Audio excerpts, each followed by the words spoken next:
Hello everyone, कैसे हैं आप लोग। आई होप आप लोग बहुत अच्छे होंगे और आप लोगों की तैयारी चल रही होगी। दोस्तों, आप सबके काफ़ी सारे कमेंट आए थे, स्पेशली आपके जो जनरल वाला पार्ट है। जनरल पार्ट में जो जीएस का सेक्शन है, जीएस में आपका जनरल साइंस है, इसके साथ ही साथ जनरल अवेयरनेस है। तो आज का जो वीडियो हमारा होने वाला है पूरा इसी पर केंद्रित रहने वाला है। और मैं आपकी सिलेबस सबसे पहले आपको बताऊंगा। उसके बाद आपका जो इसके पहले एग्जाम हो चुके हैं एनवीएस का, उसके क्वेश्चन आप सबके साथ डिस्कस करूंगा कि उसमें किस प्रकार से प्रश्न पूछे गए थे। तो इससे आपको एक आइडिया लग जाएगा। हालांकि इसमें बहुत ज़्यादा कन्फ्यूजन होता है, और देखिए कि डे डे बाई डे जो आपका जनरल अवेयरनेस का सेक्शन है या आपका जो जीएस का सेक्शन है, या हर प्रतियोगी परीक्षा में इसका वेटेज बढ़ता जा रहा है।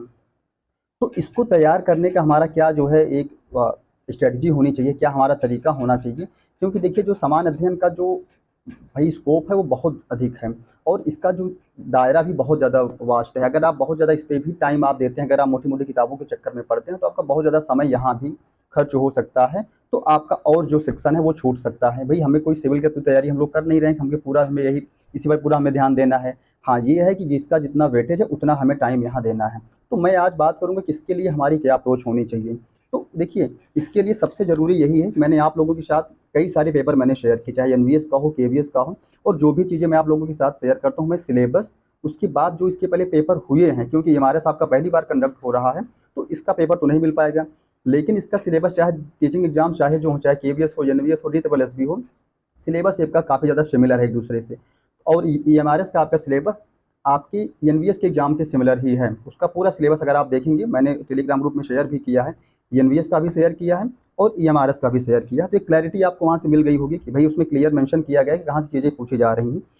तो इसमें हम अभी केवल वही जो जनरल अवेयरनेस वाला पार्ट है उसको हम थोड़ा सा डिस्कस यहाँ करेंगे, और उसमें हमारी क्या अप्रोच होनी चाहिए उसके बारे में हम बात करेंगे। देखिए, टीचिंग एग्जाम्स की चाहे बात हो, चाहे नॉन टेक के जो भी पोस्ट हैं, जैसे है या आपका जो है हॉस्टल वार्डन का है, या इधर टीचिंग में हम बात करते हैं तो टीजीटी है, पीजीटी है। तो थोड़ा सा जो आपके टीचिंग वाले पार्ट हैं, इसमें थोड़ा सा जो इसका वेटेज कम है। 10 ही क्वेश्चन यहाँ आने हैं। उसमें आपके करंट का भी सेक्शन है और आपके जनरल अवेयरनेस का भी सेक्शन है, सॉरी, करंट का भी सेक्शन है, और आपके जो है स्टैटिक पोर्शन है, उसमें आपको हिस्ट्री, पॉलिटी, इकोनॉमिक्स, जियोग्राफी, ये सारी चीज़ें वहाँ से पूछी जा सकती हैं। तो देखिए, इसमें अक्सर एक चीज़ को लेकर के बहुत सारे आप सबके कमेंट भी आ रहे हैं कि इसमें जो दिया गया है, जो मेंशन किया गया है आपके जनरल अवेयरनेस वाले सेक्शन में, general knowledge and current affairs with special emphasises in the field of education. तो भाई ऐसा नहीं है कि जो प्रश्न आपकी एग्जाम में पूछे जाएंगे वो केवल एजुकेशन फील्ड से ही पूछे जाएंगे। आप यह समझ लीजिए कि इसमें जो मेंशन किया गया है, इसमें आपको पूरा जो जो आपका स्टैटिक पोर्शन है वो भी कवर करना है। हिस्ट्री, ज्योग्राफी, पॉलिटी, इकोनॉमिक्स से भी कुछ प्रश्न वहाँ पूछे जाएंगे। तो इसके लिए भाई देखिए, अगर आप अलग अलग पार्ट की अलग अलग किताबों के चक्कर में पढ़ेंगे तो वो चीज़ें बहुत ज़्यादा आपके लिए हेक्टिक हो जाएंगी, बहुत ज़्यादा आपका टाइम यहाँ जा सकता है। तो आपका जो भाई, इसके अलावा आपको मेन सेक्शन आपका भी तैयार करना है। इसके अलावा जनरल पार्ट में ही हम देखें तो आप में टीचिंग एप्टीट्यूड है, आपका पेडागोजी है, रीजनिंग है, इंग्लिश है, हिंदी है, काफ़ी सारा उसका जो है चीज़ें हैं। तो इसके लिए आप सबसे पहले देख लीजिए कि इसमें थोड़ा सा मैं बताता हूँ कि कैसे प्रश्न इसके पहले वाली परीक्षाओं में पूछे गए थे, करंट के भी और आपके स्टैटिक वाले पोर्शन से भी। फिर उसके बाद हम लोग बात करते हैं कि हमारी क्या अप्रोच होनी चाहिए। देखिए, करंट ये एनवीएस टीजीटी एसएसटी का पेपर है। इसमें देखिए, करंट से किस प्रकार से प्रश्न पूछे गए थे। किस समृद्ध विरासत के संरक्षण के लिए हमारी धरोहर योजना बनाई गई थी। सेंट्रल की जो स्पेशली जो भी जो है स्कीम है उसको आपको तैयार करना है।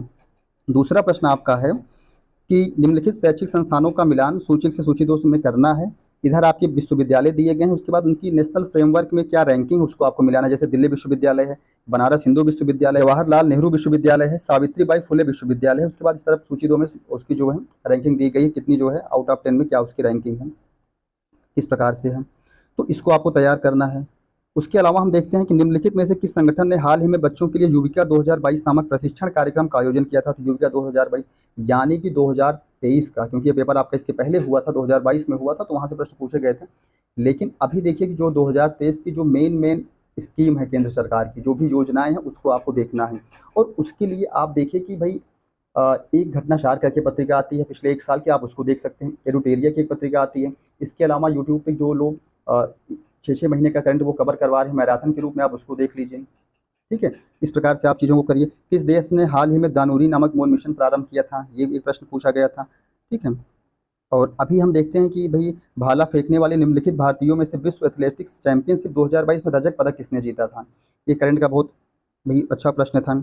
नई शिक्षा नीति से देखिए अक्सर प्रश्न पूछे जा रहे हैं। अगर एजुकेशन की हम बात करते हैं तो जो आपकी एनईपी 2020 है, यहाँ से प्रश्न पूछे जा रहे हैं। तो आपको यहाँ से बहुत अच्छे से तैयार करना। पीडीएफ मैंने प्रोवाइड कराया है टेलीग्राम ग्रुप में। इसके अलावा आप यूट्यूब पर देखिए, चाहे हिमांशी मैम हो या आपके मन्नू राठी मैम हो, जिन्होंने भी बहुत अच्छे से डिस्कस किया है आपके एनईपी 2020, उसको आप वहाँ से पूरा कवर करिए। और मैं यही कह रहा हूँ बार बार आप लोगों को कि आपके पास अपना एक डायरी टाइप की होनी चाहिए। आपका अपना जो है नोट्स आप बनाइए, आप अपने जो है उसको हैंड रिटन उसको आप लिखिए। इससे ये होगा कि बाद में आपको रिवीजन में भी आसानी होगी। इसके अलावा भी कई सारी परीक्षाएँ हैं, वहाँ आपको फिर से ढूँढना नहीं पड़ेगा। अगर आप एक बार लिख लेते हैं, तो वो याद तो आपको होगा ही, लेकिन वो चीज़ें बाद के लिए भी आपके लिए बहुत ज़्यादा हेल्पफुल होने वाली हैं। जिस प्रकार से आप देखिए, इसके अलावा वित्त आयोग की अनुशंसाओं के अनुसार केंद्रीय करों से राज्य को हस्तांतरित होने वाले कर का प्रतिशत क्या था? इस प्रकार से प्रश्न था। नोबेल शांति पुरस्कार 2021 पूछ लिया गया था, तो आपको 2022 और 2023 इसको पूरा देख लेना है। निम्नलिखित में से किस राज्य ने हाल ही में श्रीमद रामचंद्र मिशन परियोजना की आधारशिला रखी थी? एक प्रश्न यहाँ आया था, ठीक है। और स्टैटिक में थोड़ा सा हम देख लेते हैं कि अभी तो रीजनिंग का चल रहा है। आपकी जो पॉलिटी से प्रश्न पूछे गए थे, कुछ प्रश्न हिस्ट्री से भी पूछे गए थे, तो आप वहाँ क्या करिए कि जनरल वाला तो भाई अब यही है, यूट्यूब पे देखिए कि जो कवर करवा रहे हैं मैराथन के रूप में, आप वहाँ से देख लीजिए। अगर आप लगातार थोड़ा सा टाइम आप अपना करंट पर दे रहे होंगे तो आपको यहाँ दिक्कत नहीं होगी। लेकिन अगर आपके पास अभी नहीं टाइम है तो आप कुछ एक साल की कोई पत्रिका लीजिए ईयरली, आप वहाँ से मेन टॉपिक आप कवर कर लीजिए। टॉपिक आपका दिया गया है, मेंशन किया गया है, आप उसके लिए प्रीवियस ईयर क्वेश्चन पेपर देख के तब आप उसमें आप टिक लगा लीजिए।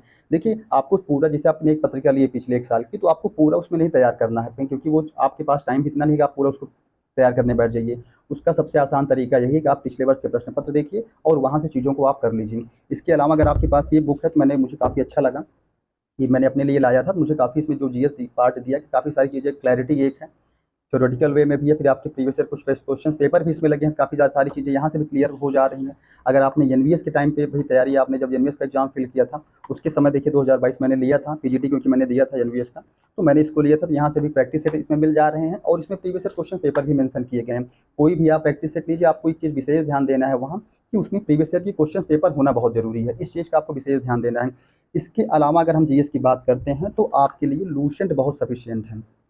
अगर आपके पास लूसेंट है, इसमें हिस्ट्री, ज्योग्राफी, पॉलिटी, इकोनॉमिक्स आपका, उसके बाद कुछ वर्ड हिस्ट्री के भी इसमें सेक्शन दिए गए अगर पूछा जाता है आपके, और आपकी खेल है, जो भारत में प्रथम क्या सा अंतर्राष्ट्रीय कुछ चीज़ें दी गई। मतलब कि ये समझिए कि लूसेंट का कोई सब्स्टिट्यूट नहीं है। अगर आपके पास लूसेंट है, लूसेंट से अगर आप जीएस कवर कर लीजिए, चाहे आप जिस एग्जाम के, थोड़ा सा हॉस्टल वार्डन और जैसे में देखें तो इसका वेटेज अधिक है, प्रश्नों की संख्या भी अधिक है और इसका वेटेज भी वहाँ अधिक है, ठीक है।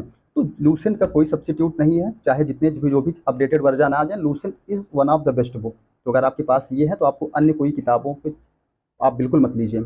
इसके अलावा आप यूट्यूब पे किसी का भी अगर देखिएगा, आप किसी को वहाँ देख रहे हैं यूट्यूब पे, काफ़ी सारे ऐसे चैनल हैं जो जीएस वहाँ कवर करवा रहे हैं, तो वो भी मोर देन सफिशिएंट है, वो भी बहुत अच्छा है। लेकिन यूट्यूब पे आपको ये करना है कि आपको एक चैनल से भाई आपको थोड़ा-सा आप टाइम दीजिए, एक सिलेक्ट कर लीजिए कि हाँ, यहाँ से इनका जीएस का सेक्शन अच्छा है, यहाँ से प्रैक्टिस अच्छा करवा रहे हैं, यहीं से आप करिए। जो चीज़ें इंपॉर्टेंट लगे उसको आप एक डायरी में नोट डाउन करते हुए चलिए। मैं तो भाई एक छोटी सी कॉपी मैंने बनाया है, मेरा प्रयास रहता है जो भी चीज़ें आपको इंपॉर्टेंट लगे मैं उसको लिख लेता हूँ, तो आप एक पतली सी कॉपी रखिए, उसमें आप लिखते हुए चलिए। तो इस प्रकार से आप चीज़ों को करिए। आगे मैं कुछ पेपर भी आप लोगों के साथ मैं शेयर कर ही रहा हूँ, तो जो भी चीज़ें होंगी मैं बता ही रहा हूँ, कहीं कोई डाउट होता है तो आप बिल्कुल शेयर करिए, ठीक है। हाँ, ये है कि आपको पेपर के अकॉर्डिंग और सिलेबस के ही अकॉर्डिंग चीज़ों को करना है। एग्ज़ाम की डेट अभी घोषित नहीं हुई है, जो भी चीज़ें होंगी अगर इस प्रकार की कोई आती है, तो एग्ज़ाम की डेट को लेकर के कोई न्यूज़ आती है तो मैं आप लोगों के साथ में शेयर ही करूँगा। बिल्कुल मैं शेयर करूँगा, तो उसके लिए आपको नहीं परेशान होना है। पेपर आप देख लीजिए जो भी है, एग्जामिनर आप समझिए कभी भी कोई प्रश्न नया नहीं बनाता है, इसलिए आप पेपर को लेकर के बिल्कुल परेशान मत होइए कि किस प्रकार से पेपर होगा, कैसे होगा, सारे प्रश्न नए बनेंगे। भाई जीएस में, इतिहास में जो चीज़ें पूछी गई हैं वही आने वाली हैं। हिस्ट्री चाहे आपका ज्योग्राफी हो, इकोनॉमिक्स हो, इसके अलावा जो भी आपका सब्जेक्ट हो, जितना ज़्यादा से ज़्यादा हो सके आप प्रैक्टिस करिए। प्रीवियस ईयर पेपर जितना ज़्यादा से ज़्यादा आप सॉल्व कर सकें, आपने चाहे जिस पोस्ट के लिए अप्लाई किया हो, चाहे जिस सब्जेक्ट से आपने अप्लाई किया हो, यहाँ सबसे इंपॉर्टेंट है कि जितना ज़्यादा से ज़्यादा आप प्रैक्टिस करते हैं क्वेश्चन आंसर के फॉर्मेट में, वो चीज़ें आपके लिए हेल्पफुल होने वाली हैं। कौन क्या कह रहा है आप इनसे बचिए, आप एक मोटिवेट रहिए। एक बहुत अच्छा अवसर है, इस बार अगर चयन नहीं होता है यार तो फिर थोड़ा सा टफ हो जाएगा। 2023 समझिए कि एक बहुत गोल्डन अवसर है, क्योंकि आने वाले समय में चुनाव भी हैं। तो अभी आपके एमआरएस का एग्जाम है, फिर DSSB का एग्जाम हो सकता है वैकेंसी आ जाए। उसके बाद बिहार आप देख रहे हैं काफ़ी सारी वैकेंसियाँ वहाँ से भी आ रही हैं। फिर उत्तर प्रदेश में आप देख रहे हैं कि यहाँ आवेदन लिया जा चुका है टीजीटी, पीजीटी और असिस्टेंट प्रोफेसर का। फिर आने वाले समय में और भी वैकेंसियाँ आने वाली हैं, जीआईसी एलटी की, असिस्टेंट प्रोफेसर जीडीसी की, जैसी प्रवक्ता की, तो बहुत सारी पदों पर वैकेंसियाँ शिक्षक भर्ती के लिए। तो बस आप मोटिवेट रहिए, सही तरीके से आप अपनी तैयारी करिए और अपने ऊपर आप भरोसा रखिए। कौन क्या कह रहा है, किसी से आप अपनी कंपेयर मत करिए। जो भी चीज़ें हो रही जहाँ कहीं भी अगर आपको कन्फ्यूजन होता है, कहीं कोई डाउट होता है, तो बिल्कुल आपका स्वागत है, आप कमेंट करिए। जो भी चीज़ें होंगी एक दूसरे के साथ शेयर किया जाएगा और सही तरीके से अपनी तैयारी कंटिन्यू करनी है। तो आई होप आप लोगों को एक क्लैरिटी मिल गई होगी कि कैसे चीज़ों को करना है। तो बस इसी प्रकार से आप चीज़ों को करिए। Okay, all the very best.